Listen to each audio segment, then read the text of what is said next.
Hi, this is Lola. Welcome back to my channel. Today I wanted to talk about finding the perfect planner for you. So I've gone all around. I've used many different sizes of planners. I haven't shared all of them because here I was mostly sharing at first my illustrated journal, and then it became about leather covers because it became quite an obsession that is now past. I'm happy with what I have, but along the way I settled on the Hobonichi Weeks, now the Mega. How did I settle on that? I kind of tried to come up with what my needs were, but also what my preferences were. So, for example, it used to be that for my journals, not planners, journals, I would have different journals all the time. I would just grab a journal and that would be my next journal. And I have some that are rings, I have some that are not, I have some that have pretty covers, some that are completely plain, and I didn't care. I didn't care what pen I used. There were always brain dumps. I never look at them, and when I do, it's actually quite scary because sometimes I don't even finish my sentence. It really is something where I write hysterically and then I let it go. It's just a brain dump for me. Now that I've changed my way of journaling, I also have different preferences. So I came into the Hobonichi brand because I saw Palace Blue, which I don't know that she posts much more, and she was doing illustrated journaling. I had never heard of it. I thought it was the best thing I had ever seen, and I wanted to draw, and I thought it was such a good way to get some creativity and something that I hadn't done since I was a kid back into my life. So I started it. That was about 7 years ago. And I fell in love with Tomoe River paper. That was just because that's what she was using, and the crinkling that she was explaining it did with the watercolor and everything. So I started using the Hobonichi A6, right? I'm on my 7th year in the illustrated journal, and I absolutely love it. Along the way, I got curious about their other stuff, and I really fell in love with the Tomoe River paper and with the pens that are specific to that paper.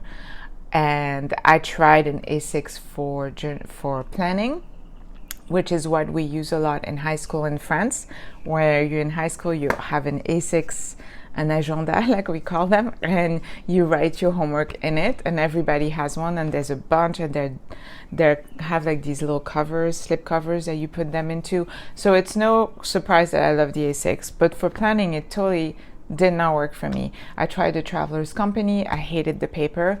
I liked the size and everything, but really hated the paper. And then finally, I tried the Hobonichi Weeks, and I wasn't happy with it. I gave up a couple of times throughout the first year, I think.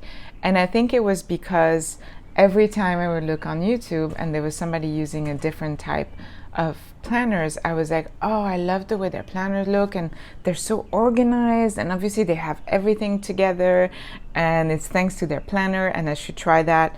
And you shouldn't. First of all, it's social media, and and it might work for them. That doesn't mean it works for me. And once I realized that I needed to narrow down what were the important things for me to have in a planner, it was easier to stick with the Hobonichi Weeks. And when it wasn't working, realizing that I just needed to switch around how I was planning within that specific book. So the questions I would ask myself is, what kind of cover do you want? Is it important that it is decorated or not? Do you want hardcover or soft cover? What size do you want? Do you like a big planner because you like to have it on your desk? Or do you like a tiny, there's even small planners so you can put it, like the Nolte's, so you can put it in your purse? Or do you like something like the Hobonichi Weeks, which is still small but a little bit longer and gives you a little more room? Those are all the questions I would put on paper and really try to answer it for you. And the other thing is, does the paper matter? Do you have a preference on paper? Do you like Tomoe River paper? Do you like thinner paper? Do you like thicker paper? Do you like a paper where you can paste a bunch of things and it gets really big book? Do you like rings, or do you like bound books? What is it that is your preference? And after you have all these answers, you can narrow down the planner. If you are between several planners, I would recommend trying to find a used one just to get the hang of it. Everyone in the planner community has a planner they started, didn't finish, and for some reason we all keep them, which means that if you reach out on Facebook in a group about planners, you're probably going to get one person that is going to be able to send you a few pages so you can try it, right? Instead of having to buy everything new. So you really get the sense of what you're having, and you don't stress over using something you really don't like as soon as you get it, because I know we've all done that. And there's no pressure. You don't like it, try something else. But at least you'll have narrowed down some size. Even if you have a few sizes down, you can try to see if people have them, or even just the size paper. You can cut a piece of paper to see, what does it look like? Do you like this? Can I put this in my purse? Do I want to put this in my purse? Can I put this in a bag? All these questions, I think, can be relevant. The problem, I think, with trying to find the perfect anything is we live in a society where you go on YouTube and everybody's trying to show you their happy place, and it's their happy place, and then it's really hard for you to realize, okay, if you're looking and you don't know, you're just like, oh, I want this, I want that, and you're trying to keep up with everyone, and it can actually cause stress, which is silly. Like, this should not be stressful. This is supposed to make your life easier, not harder, right? I had the same experience when I was looking for skincare. I was like, I know there's all the things out there and my skin could be better, and I was buying everything, and I spent so much money on things that really, in those cases I was watching videos where people were probably sponsored or had deals with the companies, and it didn't even matter. You want to have the perfect thing. Once I pulled back and I made a list of like, what are the things I really need to address in my skincare, and then looked not only on YouTube but also like at more professional website, and try to read through the sponsored links and the non-sponsored links, then you get your answer, and in there you can find the right stuff. And now I don't get swayed by every skincare item that comes out. If there is one that seems like, ooh, I don't have this problem addressed, or it sounds like that, then I will do more research. And the research really helps you, because once you get the thing you get, you will give it a chance. You will actually try really hard to make it work, but not because you hate it to begin with, but because you're like, I know I love this book, and if I'm getting bored, or if I'm not looking at it, that means that I'm not using it in a sufficient way. Like, for example, the bullet journal in the back, this works for me. I needed my planner to have some kind of how can you say, whimsy, and have something that is personal to me. So this section usually is about what my personal life has been, with some drawings and some writings in color, just to show like my personal appointments, if I did a walk somewhere or something. For me, I needed this, and I realized I needed this from trial and error.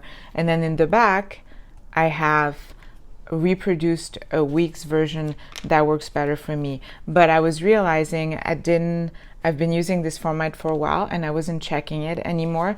And so I'm changing it a little bit, and I'm doing this. And I love that freedom. Some people don't want that. They don't want the freedom. So again, it's about finding your perfect book, I think, first. And then you make it work, because you can. And sometimes there'll be a bullet journal, and then you can use whatever. Like, for a long time, I would use moleskins or anything that looked remotely like moleskins, and at the time it worked for me. It didn't. When I started looking at planners, and I had been using that for a long time, bullet journal type stuff, I was looking at planners because I needed something in my purse, because I kept double and triple booking people. I kept saying yes to everything and then having to cancel at the last minute because I didn't write it anywhere, and suddenly I would get like, so are you coming, and that was so embarrassing. So, and then I realized I need something in my purse. So that's what I needed. I needed something that fit my purse. That was the first on the list. Find your list so you can be more at peace and not having to feel the temptation of buying every single item that comes, unless that makes you happy. If that makes you happy to buy everything, you have the funds, you have the time, you don't feel like it's a chore or anxiety ridden, and it's just for you fun to try things, and you have no guilt of like trying a planner for 2 weeks and throwing it away or selling it on Facebook or giving it away on Facebook, then do it. But for all the other ones that are more like me, make a list of like your wants and your needs and try to find something that fit it